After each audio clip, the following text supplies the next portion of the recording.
नमस्कार, TV6 news network में आपका स्वागत है। मैं हूं आपके साथ गीतू चौहान। आप देख रहे हैं प्राइम डिबेट। तेलंगाना विधानसभा चुनाव के लिए चुनाव प्रचार चरम पर है। सभी दल अपनी पूरी ताकत लगा रहे हैं। घोषणा पत्र में बड़े बड़े वादे हो रहे हैं, पर इन्हें पूरा कैसे किया जाएगा, ऐसे कई सवाल हैं। आज चर्चा ऐसे मुद्दे पर, लेकिन उससे पहले आप सभी से अनुरोध है कि आप TV6 न्यूज नेटवर्क को सब्सक्राइब करें, लाइक करें और शेयर करें। और अब अपनी चर्चा की शुरुआत करते हैं। हमारे साथ खास मेहमान जुड़ चुके हैं। हमारे साथ जुड़े हुए हैं इम्तियाज इशहाक जी, जो कि चेयरमैन है माइनॉरिटी फाइनेंस कॉर्पोरेशन के। साथ ही साथ सुधीर सक्सेना जी हमारे साथ जुड़े हुए हैं, वरिष्ठ पत्रकार हैं। आप दोनों का बहुत बहुत स्वागत है TV6 न्यूज नेटवर्क पर। और जिस तरह से हम देख रहे हैं, तेलंगाना में चुनाव होने हैं, चुनाव प्रचार जमकर हो रहा है, बड़े बड़े वादे सभी दल कर रहे हैं, लेकिन इनको पूरा कर पाना कितना पॉसिबल होगा, कितना संभव होगा, ये समझने की कोशिश आज इस कार्यक्रम में हम करने जा रहे हैं। और सबसे पहले बात कर लेते हैं बीजेपी की, जिसने अपना मैनिफेस्टो जारी किया। बड़े बड़े वादे किए गए, लेकिन उनको किस तरह से पूरा किया जाएगा, ये भी अपने आप में बड़ा सवाल है। और ये देखिए सुधीर जी कि बीजेपी ने इसे भाग्य पत्र तक कह दिया है, यानी मैनिफेस्टो कम, भाग्य पत्र ज्यादा है। आखिर भाग्य कैसे बदलेगी बीजेपी? तेलंगाना में इस महीने के अंत में 119 सीटों के लिए मतदान हुआ। भारतीय जनता पार्टी जो प्रायः चोरी का या रेवड़ियां बांटने का विरोध करती है, उसने अपना 42 पेज का घोषणा पत्र जारी किया है, और जिसमें सौगातों की, रेवड़ियों की और प्रलोभनों की भरमार है। तमाम तरह की रेवड़ियां बांटने के अलावा बाकी या सौगात या खैरात के साथ साथ उन्होंने यहाँ तक वायदा किया है कि अगर भारतीय जनता पार्टी सत्ता में आती है तो वो तेलंगाना के लोगों को अयोध्या में रामलला के दर्शन करने के लिए ले जाएगी। इसी तरह उन्होंने मुफ्त में गायें बांटने की बात की है, लैपटॉप या स्कूटी देने की बात की है, ये अन्य तमाम तरह के प्रलोभन दिए हैं। जहाँ तक तेलंगाना में चुनाव की बात है, तेलंगाना में मुकाबला त्रिकोणीय है। लगभग 10 वर्ष पूर्व भारत राष्ट्र समिति वहाँ केसीआर के नेतृत्व में सत्ता में आई। अब सारी लड़ाई टीआरएस, बीजेपी और कांग्रेस के बीच में है। पिछले 8-10 वर्षों में कांग्रेस धीरे धीरे वहाँ हाशिए में चली गई, लेकिन इस बार चुनाव में स्थिति त्रिकोणीय है और कांग्रेस ने आहिस्ता आहिस्ता अपनी जड़ें पकड़ ली हैं। अधिकांश सीटों पर भारत राष्ट्र समिति के सामने कांग्रेस के उम्मीदवार हैं, और राहुल गांधी और प्रियंका गांधी के नेतृत्व में जिस तरह से कांग्रेस की प्रचार कार्य हाथ में लिया है, उससे लगता है कि कांग्रेस इस बार भारत राष्ट्र समिति को चुनौती देने में सफल हो गई है। बीजेपी के राजगोपाल रेड्डी या विवेक वेंकट स्वामी जैसे नेताओं के कांग्रेस में आने से कांग्रेस की ताकत बढ़ी है, और वहां पर जो कांग्रेस के अध्यक्ष है प्रांतीय के रेवंत रेड्डी, उनकी कोशिशें भी रंग लाई। पिछले दिनों वो तेलंगाना जन समिति के अध्यक्ष कोदंडराम से मिले थे और उनका समर्थन हासिल किया। वाईआरएस तेलंगाना पार्टी की अध्यक्ष सुश्री शर्मिला ने भी चुनाव नहीं लड़ने और कांग्रेस को समर्थन देने का ऐलान किया है। तो ये अनेक फैक्टर ऐसे हैं जिससे ऐसा लगता है कि लड़ाई रोचक और रोमांचक है, तथा यह कहना कि हवा किसी एक के पक्ष में बह रही है और बीआरएस पुनः तीसरी बार सत्ता हासिल कर लेगा या कांग्रेस अपने खोए हुए गुरु को फिर से हासिल कर लेगी, कहना कठिन है। लेकिन भारतीय जनता पार्टी का रिकॉर्ड यहाँ पर अच्छा नहीं रहा है, और पिछले चुनाव में 119 सदस्यों की विधानसभा में भारतीय जनता पार्टी के 100 से अधिक उम्मीदवारों की जमानत जब्त हो गई। हाल में लोगों को लुभाने के लिए भारतीय जनता पार्टी यानी केंद्र सरकार ने नेशनल इमली बोर्ड की स्थापना की।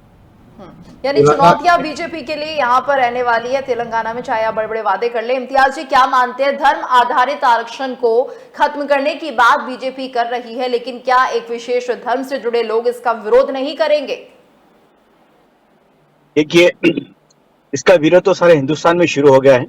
सबसे पहले तेलंगाना में जो है हमारे पास हमारे हुकूमत ने जो है कभी जात पात के नाम पे हम वोट नहीं मांगा, और जात पात में कोई ऐसी चीज हमने भेद नहीं रखी। हमेशा जो है तरक्की की तरफ ले जाने के लिए हुकूमत टीआरएस केसीआर साहब ने, हमारे चीफ मिनिस्टर साहब ने काम किया। 10 साल दौर में हमको काम करने का मौका सिर्फ 7 साल मिला। जैसा कि कोरोना के 2 साल हमारे खराब हो गए, उसमें 1 साल तो इलेक्शन चले गए, म्युनिसिपल इलेक्शन, ग्राम पंचायत इलेक्शन, ये सब इलेक्शन मिला के 1 साल के ऊपर चला गया। यानी कि 3 साढ़े 3 साल इस वक्त खराब होने के बाद हमारे चीफ मिनिस्टर साहब को सिर्फ 6.5-7 साल का मौका मिला काम करने का। उसके बाद आप देख सकते हैं कि आज हमारे पास तेलंगाना में जैसे आईटी सेक्टर्स में है, आज पूरे हिंदुस्तान की नजर हैदराबाद में क्यों है? आईटी सेक्टर में हमने हमारे केटीआर साहब ने जो आईटी मिनिस्टर हैं, उन्होंने 6.5 लाख जॉब्स का जो है यहाँ पे क्रिएट किया आईटी सेक्टर में। हमारे पास हैदराबाद से हटके जो है कम 8 प्लेसेस पे, जैसा कि हैदराबाद हटके वरंगल, जैसा खम्मम है, नलगुंडा है, और निजामाबाद है, महबूब नगर है, और बहुत से जगह आईटी हब्स इसको जो है हमने शुरुआत की है केटीआर साहब की सदारत में। तो ऐसे कई आईटी जॉब्स हो या चाहे गुरुकुला स्कूल हो, बहुत से चीजें हमारे पास केटीआर साहब, हमारे चीफ मिनिस्टर केसीआर साहब ने शुरुआत की। हमने कभी मजहब के नाम पे नहीं गए। और कांग्रेस को जो है आज घर घर जो नेशनल लीडर्स अपने आप को मानते थे, जैसा राहुल जी हो या प्रियंका गांधी हो, चाहे उनके पूरे सारे टीम हिंदुस्तान के जितने कांग्रेस के वरिष्ठ नेता हैं, आज गली गली फिर रहे हैं तेलंगाना में वोट मांगने के लिए। लेकिन अभी भी केसीआर साहब की सदारत में ही हम आगे हुकूमत बनाने के लिए, तीसरी मर्तबा हुकूमत बनाने के लिए हम तय है। अवाम, ये जो प्रोपेगेंडा जो चल रहा है कांग्रेस का, जो मिसगाइड जो सोशल मीडिया के जरिए जो अवाम को जो के खिलाफ किया जा रहा है, उससे कुछ फायदा होने वाला नहीं है कांग्रेस को। हम बीआरएस पार्टी बहुत स्ट्रांग है तेलंगाना में। 119 में हम कम से कम 85 सीट्स के ऊपर हम जीतेंगे इस बार, ये हमारा ये है। और बीजेपी तो कम्प्लीटली वॉश आउट है बीजेपी। अभी जो हमारे भाई साहब ने बताया कि राजगोपाल रेड्डी, विवेक जी और जो है ये सब लोग जो है केसीआर साहब की सदा इनको हरा चुके हैं ऑलरेडी। राजगोपाल रेड्डी को एमएलए हरा चुके हैं, विवेक जी को हमने एमपी हराया है, कोदंड राम जो एमएलसी के लिए कॉन्टेस्ट करे थे उनको भी हमने हराया है। ये सब टीआरएस पार्टी के हाथ के नीचे हार चुके हैं लोग। हारने के बाद ही बीजेपी की तरफ गए हैं लोग, फिर बीजेपी से फिर वापस आए हैं। यानी कि लोग दल बदुल लीडर्स हैं लोग। इनका कोई कैरेक्टर, कोई कैडर नहीं है तेलंगाना में। ये लोग कोई भी पार्टी में जाओ, उससे कोई पार्टी को फायदा होने वाला नहीं है। और हमारे साथ हमारे एक और खास मेहमान जुड़ चुके हैं, डॉक्टर फाजिल हुसैन जी, वरिष्ठ पत्रकार है। फाजिल सर, लगातार हम चर्चा कर रहे हैं तेलंगाना के चुनाव की, किस तरह से वहां पर चुनाव प्रचार हो रहा है, सभी दल अपनी पूरी ताकत लगा रहे हैं। बीजेपी के मैनिफेस्टो की हम बात कर रहे हैं जिसमें तमाम तरह के बड़े बड़े वादे किए गए हैं, लेकिन ये कितने संभव हो पाएंगे? और कहीं ना कहीं बीजेपी से अपना भाग्य पत्र भी कह रही है। अगर हम बात करते हैं यूसीसी की, तो उसे लागू करने का भी जिक्र कर दिया गया है इस मैनिफेस्टो में, लेकिन ये कैसे संभव हो पाएगा? हालांकि जो ओवैसी है वो लगातार ये कहते हैं कि ये बात आप आदिवासी बेल्ट में जाकर कहिए, वहां पर ये कैसे संभव हो सकता है और कैसे आदिवासी आपकी बात मानेंगे? देखिए, यूसीसी का जहां तक ताल्लुक है, ये कोई नई बात नहीं है। ये यूसीसी का मुतालबा तो जो है कांग्रेस भी अपने दौर में कर चुकी है। और रही बात तो तेलंगाना में तो बीजेपी पावर में आने का सवाल ही नहीं है। और एक दो चार सीट अगर बढ़ भी सकती है उसके, और यहाँ तो लागू होने का सवाल नहीं है। जैसा बाज स्टेट्स ने ऑलरेडी से रिजेक्ट कर दिया है। और बीजेपी का जो है सारी क्या है, एंटी मुस्लिम प्रोपेगेंडा पे उनकी इमारत खड़ी हुई है। जैसा अमित शाह परसों आए थे, उन्होंने कहा कि हम 4% रिजर्वेशन को खत्म कर देंगे। तो यानी उनकी इमारत जो भी खड़ी हुई है एंटी मुस्लिम। तो यूसीसी हो या रिजर्वेशन का मामला हो या कुछ और हो, जो मुसलमानों को नुकसान पहुंचाने की बात है, वो सेंटर में चूंकि उनकी हुकूमत है और बास जमातें, बास बिल्स की जैसे टीआरएस ने भी तायीद की थी, उसकी बदौलत हो सकता है कि वो इम्प्लीमेंट करे। मगर अगर यहाँ पर जो भी हुकूमत आएगी, अभी तो बीआरएस की जो हुकूमत है उन्होंने तो सेकुलर किरदार अभी तक निभाया है और वादे भी किए हैं, और इंशाल्लाह मरकज ने अगर इम्प्लीमेंट किया भी तो यहाँ पर शायद उसको लागू ना कर पाए। जी ठीक है। सुधीर सर, आपसे हम जानना और समझना चाहेंगे, क्योंकि जिस तरह से यूनिफॉर्म सिविल कोड को लागू करने की बात कही अमित शाह ने, लेकिन यहाँ पर एक जो बड़ी बात सामने आई वो आई है आदिवासी बेल्ट को लेकर, क्योंकि उनका अपना कानून होता है। क्या वहां पर बीजेपी ये हिम्मत दिखा सकती है? इस सवाल हमने नहीं बल्कि एआईएम के चीफ असदुद्दीन ओवैसी ने पूछा है, और उन्होंने साफ तौर पर ये कहा है कि आदिवासी बेल्ट में क्या आप ये बात कह के दिखा सकते हैं, क्योंकि उनके तो अपने कानून है, अपने नियम है। देखिए गीतू जी, चाहे तेलंगाना हो, चाहे बस्तर हो, चाहे दंडकारण्य हो, चाहे उत्तर पूर्व सीमांचल हो, जहाँ जहाँ आदिवासियों की अधिक आबादी है, वहाँ पर ये शंका उठ रही है कि अगर समान नागरिक संहिता लागू होती है तो उनके रीति रिवाजों का, उनकी रवायत का, उनकी परंपरा का, उनकी संस्कृति का क्या होगा। जाहिर है कि नागरिक संहिता को लेकर तमाम तरह की संदेह हैं, शको-शुबहें हैं और वो गलत नहीं है। जहाँ तक बीजेपी की बात है, बीजेपी के नेता बार-बार तेलंगाना में जाकर कह रहे हैं कि वो मुसलमानों को मिला हुआ 4% नौकरी का आरक्षण रद्द करके उसे ओबीसी को देंगे। जाहिर है कि ये एक चुनावी चाल है ताकि ओबीसी वोटर उनके पक्ष में मतदान करे। लेकिन एक ओर तो ये ओबीसी को आरक्षण की बात कहते हैं, दूसरी ओर यही वो पार्टी है जो जातिगत जनगणना का खुलेआम राष्ट्रीय स्तर पर विरोध कर रही है। तो जातिगत जनगणना का विरोध करना और फिर मुसलमानों से आरक्षण छीनकर ओबीसी को देना, यानी बहुत ये विरोधाभासी है। और जहाँ तक केसीआर की बात है, वो बहुत अनुभवी, बहुत चतुर और दुस्साहसी नेता है। वो देखिए शुरुआत में एमएलए रहे, राज्य में मंत्री रहे, सांसद रहे, केंद्र में मंत्री रहे, फिर मुख्यमंत्री बने। उन्होंने तेलंगाना की स्थापना के लिए अनशन किया और पिछली बार उन्होंने प्री टर्म इलेक्शन का जोखिम भी उठाया। ये सारी चीजें उन्हें फली हैं और उन्होंने जो अभी छात्रों के लिए सुबह की नाश्ते की स्कीम तमिलनाडु के पैटर्न पर लागू हुई है, मुझे लगता है कि उसका अच्छा रिस्पांस उन्हें मिलेगा। और आज की तारीख में उनकी लड़ाई बीजेपी से नहीं बल्कि कांग्रेस से है। देखना यह है कि कांग्रेस अपनी खोई हुई जमीन कितनी हासिल कर पाती है, कितना आगे बढ़ पाती है और क्या वो सफलतापूर्वक केसीआर को चुनौती देने में कामयाब होगी। क्योंकि पिछले 10 वर्ष तेलंगाना में कांग्रेस के पराभव या कांग्रेस के ह्रास के साल रहे हैं। गीतू जी बिल्कुल। और इम्तियाज जी, जिस तरह से हम देख रहे हैं कि इस मैनिफेस्टो में एक बड़ी बात ये भी की गई कि पेट्रोल डीजल के दाम कम कर दिए जाएंगे, ये कैसे संभव होगा? क्योंकि लगातार इससे तो कहीं ना कहीं रेवेन्यू पर असर पड़ेगा, और अगर ये आपके लिए तेलंगाना में संभव है तो देश के जो बाकी हिस्से, वहां पर क्यों भेदभाव किया जा रहा है? पहले वहीं पे दाम कम कर दिए जाए। जी देखिए, अभी तक तो आप कौन कम करने वाला है डीजल के पेट्रोल के दाम? जी, ये बीजेपी के मैनिफेस्टो में कहा गया है। देखिए, बीजेपी के मैनिफेस्टो में जहां भी इलेक्शन होता है, बीजेपी जो है सिर्फ डीजल और इसके ऊपर कम करने की बोलती है, लेकिन कम नहीं, क्योंकि वो लोग को मालूम है कि हम स्टेट में पावर में आने वाले हैं नहीं। तो जो है ऐसी जो है झूठी बातें बोल के जब हमको गुमराह किया जाए। अब आजकल नया मुद्दा उनके पास जो है पेट्रोल डीजल का है और गैस सिलेंडर के ऊपर वो कुछ नहीं बोलते हैं। ये सारे दाम तो बीजेपी की हुकूमत के दौरे हुकूमत में बने हैं ना, बड़े हुए ना सब में ज्यादा। तो जहां पे जहां पे नहीं आना, जिनको आना नहीं होता है, जो पावर में नहीं आ सकते हैं, वही ये झूठे वादे करते हैं। बीजेपी हमेशा जो है या तो हिंदू मुसलमान के फसादात पे वोट मांगती है, या नहीं तो ऐसी रिजर्वेशन कैंसिल करने के लिए डराने की धमकियां देती है। ये बिल्कुल बीजेपी का जो एजेंडा है, डराना धमकाना, ये जो बेकार की बातें करके जो है हुकूमत में आने की जो कोशिश कर रही है बीजेपी, इससे होने वाला नहीं है। तेलंगाना में 2 सीट भी आना मुश्किल है इनको, हो सकता है 0 पे भी हो सकते हैं। 119 असेंबली कॉन्स्टिट्यूंसी में बीजेपी एक भी सीट जीतने के आज के मौके पे नहीं है तेलंगाना में। आज भी हम बीआरएस पार्टी 119 में कम से कम 85 सीट हम जीतेंगे, ये बिल्कुल तय है हमारा। हमने पहले भी कहा है कि हम केसीआर साहब जो है एक काबिलियत रखने वाली शख्सियत है। आज पूरे हिंदुस्तान की नजर केसीआर साहब पे इसलिए है कि वो 10 साल से तेलंगाना में और अमून जो है बिल्कुल हुकूमत चला रहे हैं, बिल्कुल लॉ एंड ऑर्डर कंट्रोल में है, हर मजहब को साथ में लेके चल रहे हैं।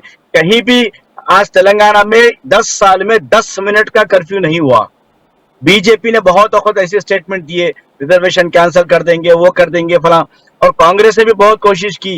ये कांग्रेस का एक कल्चर है, अगर कहीं भी अगर चीफ मिनिस्टर बनता है तो दूसरा चीफ मिनिस्टर उनके उसमें से बनने के लिए फसादात कराता है। ये खासकर हमारे आंध्र प्रदेश में कल्चर रहा है कांग्रेस का। इससे पहले कई चीफ मिनिस्टरों ने जो है उनको उतारने के लिए, दूसरा चीफ मिनिस्टर बनने के लिए फसादात कराए हैं तेलंगाना में। हैदराबाद में 1-1 महीना कर्फ्यू रहा है, बहुत से जगहों पे कर्फ्यू रहा है, बहुत से गरीब लोग इसमें मुतासिर हुए हैं। जो कांग्रेस का जो कल्चर है, एक दूसरे की टांग पकड़ के खींचना, तो कांग्रेस को किसी और को हराने की जरूरत नहीं है। कांग्रेस पार्टी खुद के लीडरों को लेकर डूबेगी। कांग्रेस का कोई ऐसा नेता नहीं है जिसको आवाम भरोसा कर सके। आज केसीआर साहब को नेता पूरे आवाम जो है भरोसा करती है केसीआर साहब 10 साल से जो काम करते हैं वो काम को देख के आज हम वोट मांग रहे हैं।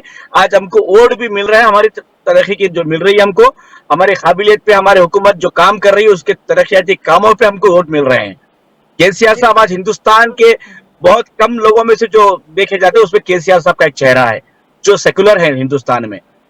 मैं आपको बताना चाहता हूँ 50 साल हुकूमत की हमारे पे आंध्र प्रदेश में कांग्रेस ने, कभी माइनॉरिटीज के लिए रेसिडेंशियल स्कूल नहीं खोले। हमारे पास आंध्र प्रदेश में जो 1 करोड़ के ऊपर मुस्लिम पॉपुलेशन था, लेकिन हमारे पास सिर्फ 10 से 11 स्कूल थे। केसीआर साहब आने के बाद कहा जाता है इम्तियाज जी कि माइनॉरिटीज के लिए ही काम करती है। माइनॉरिटीज के लिए कुछ काम नहीं करती हो, सिर्फ वोट हासिल करती है। बीजेपी का नाम लेके सेकुलरिज्म के नाम पे वोट हासिल करती है, लेकिन काम कुछ नहीं करती। मैं वही बताना चाह रहा हूं आपको कि 50 साल हुकूमत की आंध्र प्रदेश में कांग्रेस ने, 16 साल 17 साल टीडीपी हुकूमत की हमारे पे, लेकिन हमारे लिए कोई इदारे नहीं खोले। केसीआर साहब तेलंगाना बनने के बाद 204 residential school, English medium school Muslims के लिए, माइनॉरिटीज के लिए खोले। तो 204 स्कूल के लिए हम लोग हर साल जो है 700 करोड़ खर्च करते हैं स्कूलों के नाम, इसके स्कूलों पे। ठीक है फाजिल जी, तो आपको क्या लगता है, क्योंकि जिस तरह से बीजेपी कांग्रेस कहीं ना कहीं सेंध लगाने की पूरी कोशिश कर रही है और कहीं ना कहीं प्रियंका गांधी ने एक रैली के दौरान ये भी कह दिया कि बीआरएस, एआईएमआईएम इसके साथ साथ बीजेपी तीनों मिली हुई है और कहीं ना कहीं एक दूसरे को फायदा पहुंचाने की कोशिश कर रही है, आप क्या मानते हैं? नहीं, ये हकीकत है कि एक दूसरे के सर्वाइवल के लिए ये जमातें जरूरी है। अगर बीजेपी का डर बिठाकर एक जमात आती है और उनको नुकसान पहुंचाने का वादा करके बीजेपी कोशिश करती है कि अपने सीट बढ़ाने की। और रही बात जैसा कांग्रेस, मेरी नजर में कांग्रेस या बीजेपी में कुछ ज्यादा फर्क नहीं है, क्योंकि खदर के अंदर खाकी निकल रहा है हमेशा से। कांग्रेस कई बड़े बड़े नेता जो है जनसंघी रहे हैं। और दूसरी जमातें भी, अब ऐसा है देखिए, अब अगर आप बीआरएस का भी मामला लिए तो जो लोग बीजेपी छोड़कर आ रहे हैं तो उनको भी वहां पर वेलकम किया जाता है। बीआरएस से कोई बीजेपी में जाता है तो उनको भी वेलकम किया जाता है। कांग्रेस से कोई छोड़कर जो है 2 जमातों में जाता है उनको वहां पर वेलकम किया जाता है। तो पॉलिटिक्स में जो है जो भी जज्बात है, जो भी इनके नजरियात है, वो टाइम बीइंग है, अपने अपने फायदे की हद तक है। और कौन किसका साथ है ये तो वक्त बताएगा, मगर एक दूसरे के लिए ये जमातें जरूरी है। जी ठीक है, इम्तियाज और जी, आप बीजेपी अपनी बात रख सकते हैं, आप मैं बताना चाह रहे थे। जी आपसे एक बात कहना चाहता हूं कि आपने कहा कि बीआरएस, एमआईएम और जो है बीजेपी एक है, बोल के आप जो बोल रहे हैं, लेकिन यहाँ पे तेलंगाना इलेक्शन, प्रियंका गांधी ऐसा कह रही हैं। नहीं, प्रियंका गांधी ऐसा कह रही है ना, तो प्रियंका गांधी को मैं बोलना चाहता हूं, निजामाबाद, कोरुटला, गोशा महल और महबूब नगर जैसे शहरों में जो है बीजेपी जो है कांग्रेस को सपोर्ट कर रही है। आप मालूम कर लीजिए, आप वहां पे मालूम, निजामाबाद में शब्बीर अली को जो है बीजेपी सपोर्ट कर रही है, गोशा महल में कांग्रेस बीजेपी को सपोर्ट कर रही है, और जो है महबूब नगर में जो है बीजेपी जो है वहां पे भी कांग्रेस को सपोर्ट कर रही है। ये जो है मिलजुल के रहने वाले, ये कांग्रेस और बीजेपी शोले फिल्म का सिक्का है, एक ही सिक्का है, दो एक ही रुख है इन दोनों के। लिहाजा जो है कांग्रेस पे आज भी, देखिए मैं एक बात बोलता हूँ, हिंदुस्तान में नफरत की दुकान खोलने वाली कांग्रेस पार्टी, 1992 में अगर बाबरी मस्जिद अगर शहीद नहीं होती तो क्या आज हिंदुस्तान में हिंदू मुसलमान की फसाद कभी होता? नहीं होता। कांग्रेस के दौर में ही उसका बाबरी मस्जिद का ताला खोला गया। 1992 में ही कांग्रेस के दौर में जो है बाबरी मस्जिद शहीद हुई। तो जितने भी फसादात हुए कांग्रेस के दौर में ही हुए। ये सिर्फ बोलने के लिए सेकुलर है, लेकिन काम में सेकुलर नहीं है। बीजेपी से ज्यादा डेंजर कांग्रेस पार्टी है हिंदुस्तान में मुसलमानों के लिए। आप देख लीजिए हिस्ट्री उठा के, 65,000 फसादात कांग्रेस के दौर में हुए। आज तेलंगाना में भी वो कोशिश कर रहे हैं कांग्रेस पार्टी फसादात कराने के लिए, लेकिन केसीआर साहब का लॉ एंड ऑर्डर इतना सख्त है, वो ऐसे चीजों में किसी को बर्दाश्त नहीं करेंगे। आज तेलंगाना में पूरे बिल्कुल देखिए, आप माइनॉरिटीज हो, जितने भी लोग हैं, गरीब लोग हैं, अमीर लोग, जितने भी खुशहाल हैं, खुशहाल जिंदगी गुजार रहे हैं। केसीआर साहब की क़यादत में हम तीसरी मर्तबा भी हुकूमत बनाने के लिए जा रहे हैं। सुधीर सर, जो ये सारी बातें सामने आ रही हैं रैलीज में, कभी प्रियंका गांधी कोई बयान देती है, कभी अमित शाह कुछ कहते हैं, बीजेपी के टॉप लीडर्स कुछ कहते हैं, क्या माना जाए, जनता कंफ्यूजन की स्टेट में आ सकती है? जनता कंफ्यूज हो सकती है इस तरह के बयानों से कि कौन किसके साथ है, ये समझ नहीं आ रहा। तेलंगाना में ऊपरी तौर पर लड़ाई भले ही 3 पार्टियों के बीच में हो, लेकिन मुख्य मुकाबला कांग्रेस और बीआरएस के बीच में है। और ये बात किसी से छिपी नहीं है और अभी तक जो सूचनाएं मिल रही हैं उससे जाहिर है कि केसीआर का संगठन गांव-गांव में छोटी-छोटी जगहों पर फैला हुआ है। उनके पास कार्यकर्ता हैं, कैडर है, साधन है और उन्होंने जिस तरह से स्कीमें लागू की हैं और तेलंगाना में विभिन्न जातियों और धर्मों का समर्थन हासिल किया है, उससे उनका पलड़ा भारी है। लेकिन कांग्रेस ने पिछले कुछ समय में जिस तरह से फिर से अपनी खोई हुई जमीन हासिल की है और प्रियंका, राहुल या मल्लिकार्जुन खड़गे ने प्रचार प्रसार किया है, उससे वहां पर मुकाबला सीधा आमने सामने का हो गया है। बीजेपी की दिक्कत यह है कि वहां पर उसके पास कोई चेहरा नहीं है, फेसलेस पार्टी है और उसका प्रचार प्रसार भी अंदरूनी इलाकों में नहीं है। तो मुख्य लड़ाई और भारतीय जनता पार्टी का जो मुख्य आरोप भी है, दो आरोप है उनके, एक भ्रष्टाचार और एक खानदानी शासन। खानदानी शासन से उनका अभिप्राय ये है कि वहाँ पर केसीआर, केटीआर, हरीश राव, कविता, ये दो पीढ़ी के लोग एक ही समय पे लगातार सक्रिय हैं और प्रशासन और सारी चीजें उसके कहीं ना कहीं उंगलियों से लिपटी हुई है। लेकिन अभी भी मुझे लगता है कि मुकाबला एक तरफा नहीं है और तेलंगाना के नतीजे बहुत दिलचस्प होंगे और कर्नाटक के बाद कर्नाटक में जो फैक्टर कांग्रेस ने हासिल किया है वो कहीं ना कहीं कांग्रेस का मनोबल उससे बढ़ा है और आने वाले वक्त में लगभग 5-6 दिन बाद वहां मतदान होने हैं तेलंगाना में और ये देखना बहुत दिलचस्प होगा कि क्या नतीजे आते हैं। मैं इम्तियाज जी की कई बातों से सहमत हूँ, लेकिन तेलंगाना राज्य बनने के पहले भी हैदराबाद को जिस तरह से आईटी के नक्शे में उभारा गया या आंध्र प्रदेश ने अन्य सफलताएं या उपलब्धियां अर्जित की, उसका श्रेय वो किसी ना किसी को तो देंगे। पुराने सारी चीजों को खारिज करना और सारा सेहरा एक ही व्यक्ति या पार्टी पे मरना मुझे लगता है न्याय संगत और सही नहीं है।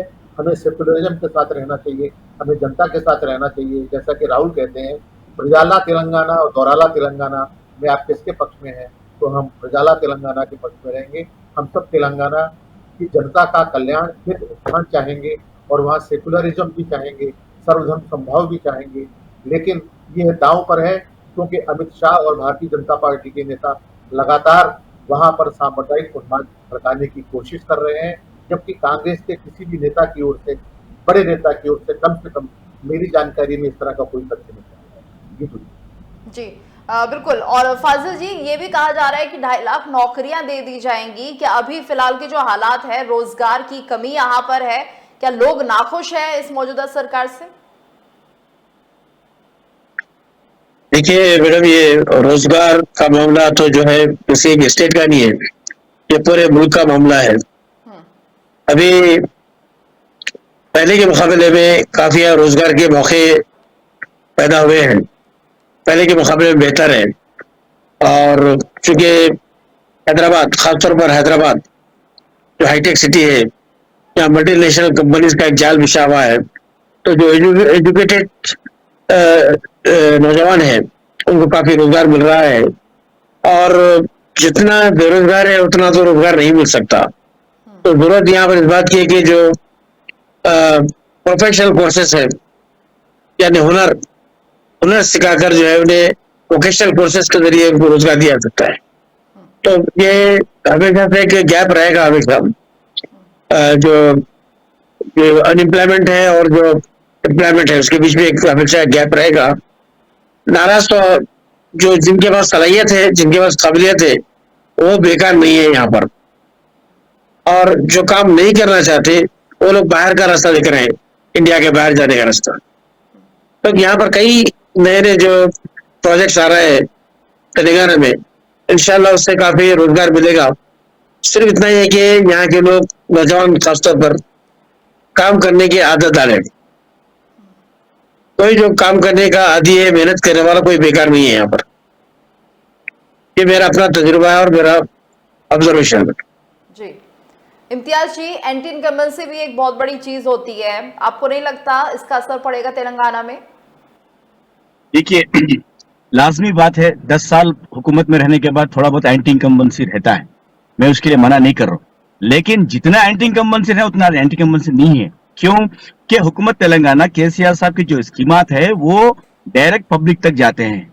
आप देख लिए हर तेलंगाना के हर गरीब के घर में कम से कम 2 से 3 फर्द को जो है हमारे हुकूमत की तरफ से स्कीमात मिले हैं, चाहे पेंशन की शक्ल में हो, चाहे तालीम की शक्ल में हो, चाहे हेल्थ की शक्ल में हो, हर वो चीज में जो है हुकूमत तेलंगाना की तरफ से हर घर को जो है स्कीमात पहुंचे हैं और इमदाद मिली है हुकूमत की तरफ से।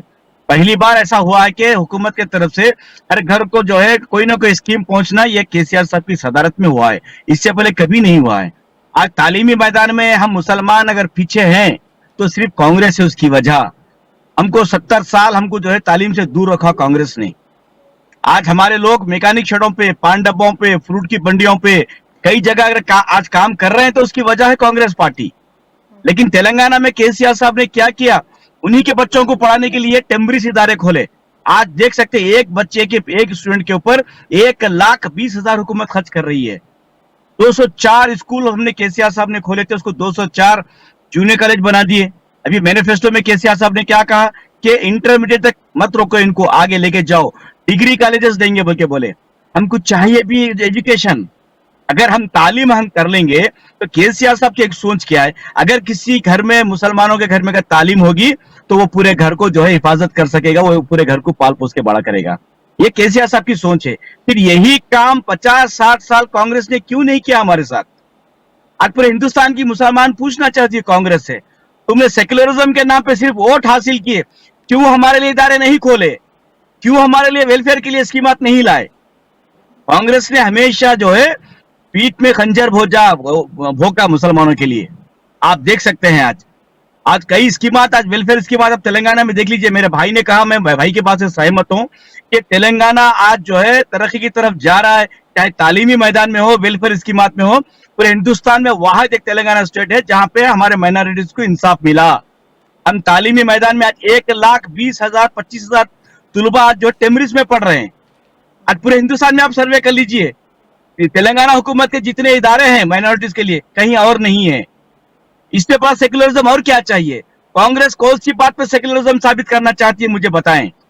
आज प्रियंका गांधी जी हो, राहुल गांधी जी हो, कि आज क्या बोल रहे हैं आपको कि माइनॉरिटीज का जो डिक्लेरेशन है कर्नाटक में फेल हो चुका है। कर्नाटक के जो गारंटीज थे आज रोड पे जो धरना कर रहे हैं करंट के लिए, पानी के लिए। हमारे तेलंगाना के बाजू में है। हमारे पास, हम कभी करंट के लिए नहीं तरसे, कभी पानी के लिए नहीं तरसे, कभी हेल्थ के लिए कोई इश्यूज हमको नहीं आए। तेलंगाना में हर वो चीज केसीआर साहब ने फराहम किया। केसीआर साहब हिंदुस्तान का उभरता हुआ ऐसा लीडर है तो आगे वाले हुकूमत में जो है केसीआर साहब का रोल होगा, जो भी हुकूमत होगी। ये हमारे तेलंगाना की आवाम का जो है सोच है। मैं आपसे यही कहना चाहता हूं कि कांग्रेस कांग्रेस जो है हमेशा फसादात कराती आई है। कांग्रेस वो वायरस है जो फिरका परस्त का वायरस है कांग्रेस। अगर उस वायरस को खत्म करना है तो केसीआर साहब को वैक्सीन बनना पड़ेगा, जो हिंदुस्तान में पूरा वैक्सीन बन के केसीआर साहब इस फिरका परस्त की जमात को खत्म करेंगे। सिर्फ बोलने में कांग्रेस सेकुलर है। ठीक है सुधीर जी, तो जिस तरह से आप देख रहे हैं और सुन भी रहे हैं किस तरह से मतलब कि कांग्रेस का भी कहीं ना कहीं विश्वास यहाँ पर प्रदेश में नहीं है, और ऐसे में एक बड़ा सवाल ये भी उठ रहा है कि ओबीसी एसटी को कोटा बढ़ाने की बात कह रही है बीजेपी।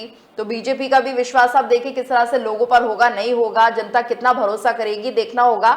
लेकिन एक कोटा कैसे बढ़ा दिया जाएगा, और फिर क्या जो जनरल कैटेगरी के लोग हैं, जो सवर्ण हैं, वो किस तरह से बीजेपी को फेवर करेंगे या बीजेपी के पक्ष में वोट डालेंगे? क्या उन पर फोकस नहीं है बीजेपी का? देखिए गीतू जी, तेलंगाना में भारतीय जनता पार्टी कहीं लड़ाई के मैदान में है ही नहीं। पिछले चुनाव में जैसा कि मैंने कहा कि 119 के सदन में उसके 100 से अधिक प्रत्याशियों की जमानत जब्त हो गई थी। भारतीय जनता पार्टी की पूरी कोशिश ये है कि किसी भी तरह से सांप्रदायिक ध्रुवीकरण करके धर्म के नाम पर हिंदुओं को एकजुट करके उनके वोट हासिल किए जाएं। वो जब ओबीसी की बात करती है या शेड्यूल कास्ट मुख्यमंत्री की बात करती है या किन्हीं और चीजों की बात करती है, तो उसका मकसद सीधे सीधे कहीं ना कहीं मतदाताओं को गुमराह करके वोट हासिल करना होता है। भारतीय जनता पार्टी पूरी तौर पर जो है घृणा की राजनीति, नफरत की सियासत के जरिए अपने पांव तेलंगाना और अन्य प्रदेशों सूबों में जमाना चाहती है। कर्नाटक ने उसको नकार दिया, हिमाचल प्रदेश ने उसको नकार दिया, यहाँ तक कि लद्दाख के काउंसिल के चुनाव में भी भारतीय जनता पार्टी को पराजय का सामना करना पड़ा है। और दक्षिण में तमिलनाडु, केरल, कर्नाटक तीनों जगह भारतीय जनता पार्टी पांव नहीं जमा सकी, अब वो तेलंगाना में कोशिश कर रही है। मुझे लगता है कि बीजेपी के मंसूबे पूरे नहीं होंगे। हाँ, कांग्रेस का प्रदर्शन पहले से बेहतर होगा, लेकिन ये कहना कठिन है कि पलड़ा ऊंट की करवट किसके पक्ष में कितनी बैठेगी। आने वाले नतीजे दिलचस्प होंगे, लेकिन तेलंगाना में लड़ाई सीधे सीधे कांग्रेस और बीआरएस के बीच में है। मैंने पहले ही कहा कि केसीआर अनुभवी और बहुत चतुर नेता हैं, जो साहसी हैं, उन्होंने लगातार काम किया है, लेकिन उनके लिए ये लड़ाई एक तरफा नहीं है। उन्हें कांग्रेस की चुनौती का सामना करना पड़ रहा है। हमें जनादेश का सम्मान करना चाहिए और अपनी ओर से किसी तरह का फतवा या फैसला देने के बजाय जनता के फैसले का इंतजार करना चाहिए, जो ज्यादा दूर नहीं है, सिर्फ 10 दिन का अंतर बच रहा है। इम्तियाज जी, क्योंकि जिस तरह से हमने हमेशा ये देखा है कि जो ओवैसी हैं वो बीजेपी की बी टीम के तौर पर काम करते हैं, और ऐसे में यहाँ पर क्योंकि खुद को भी उन्हें अपनी सीटें बचानी है, तो क्या ओवैसी कार्ड तेलंगाना में चलता हुआ नजर आएगा? आप क्या आकलन करेंगे? देखिए, मैं मेरा एक ही ओपिनियन है, as a minority, as a Muslim, क्या ओवैसी जी को हक नहीं है अपनी पार्टी को हिंदुस्तान में फैलाने का? आप यूपी में जो है मुलायम सिंह यादव के नाम पे वोट मांगते हैं वो, हाँ? आप जो है तकरीबन जो है कैश के नाम पे जो है मतलब वो पार्टी तो बनाते हैं, लेकिन जहां पे उनकी कॉज के लोग रहते हैं वो वन साइड उनके पार्टी की तरफ खींचेंगे तो वो इल्जाम नहीं लगेगा। ओवैसी जी अगर हिंदुस्तान में अपनी पार्टी को क्या ओवैसी जी की पार्टी में सिर्फ मुस्लिम ही हैं? जी नहीं, बहुत से हिंदू भाई जो है एमएलएस है, कारपोरेटर्स हैं। हैदराबाद में जो है बहुत से हिंदू भाई जो ओवैसी जी को जो चाहते हैं। और देखो, हम आज हिंदुस्तान के मुसलमान भी चाहते हैं कि हमारे लिए भी कोई पार्टी हो, हम भी उस बैनर के तले काम करें। ओवैसी जी आज पूरे हिंदुस्तान का चेहरा है हमारे लिए। ओवैसी जी जो है जो काम करेंगे सबके लिए काम करेंगे, लेकिन बदनाम सिर्फ मुसलमान के नाम पे करेंगे उनको, यह गलत बात है। ओवैसी जी की पार्टी है, वो नेशनल पार्टी बना के जो है पूरे हिंदुस्तान में फैलाना चाहते हैं। गलत बात क्या है उसके लिए, बोलिए आप? ओवैसी जी का कार्ड तेलंगाना में पूरे नहीं, देखो वो बात गलत है। वो अपने पार्टी के कैंडिडेट के लिए वोट मांगते हैं, तो चाहिए कि हिंदू भाई भी जो उनको वोट डाल के जीता है। नेशनल लेवल पे जो है वो कहीं जो है दलित भाइयों को भी टिकट दिया है, बहुत से हिंदू भाइयों को भी टिकट दिया है। आज अभी देखिए, अभी हमारे पास तेलंगाना में वो 9 सीट में कांटेस्ट कर रहे हैं। राजेंद्र नगर जैसे इलाके में जो है जहां पे 1 लाख के ऊपर मुस्लिम रहते हैं, लेकिन वहां पे वो नॉन मुस्लिम भाई को टिकट दिया है। तो सिर्फ मुसलमानों की पार्टी कैसा है ओवैसी जी की? जो ओवैसी जी के ऊपर जो इल्जाम लगाया जाता है वो सिर्फ वो लोग बर्दाश्त नहीं करते हैं कि ओवैसी जी जो है आगे फैल होता है। ये सिर्फ इल्जाम नहीं है, बीजेपी को बहुत फायदा कराते हैं ओवैसी जी, और यही एक बड़ा सवाल है, इसलिए उन्हें बी टीम के तौर पर सभी दल कहते हैं। ऐसा नहीं है कि फायदा नहीं होता है, वो बड़े बड़े बयान देते हैं, वो सीधा पक्ष में जाते हैं बीजेपी बेनिफिट होती है इससे। चलिए, समय इतना ही है सर, बहुत बहुत शुक्रिया आप सभी का हमारे साथ इस चर्चा में जुड़ने के लिए। और अब देखना होगा किस तरह से तेलंगाना की जनता फैसला लेती है और कौन सी पार्टी को बहुमत से जिताती है। और इसी के साथ हमारी इस खास पेशकश प्राइम डिबेट में इतना ही, लेकिन जाते जाते आपसे अनुरोध करेंगे कि आप TV6 न्यूज नेटवर्क को लाइक करें, शेयर करें और सब्सक्राइब करें।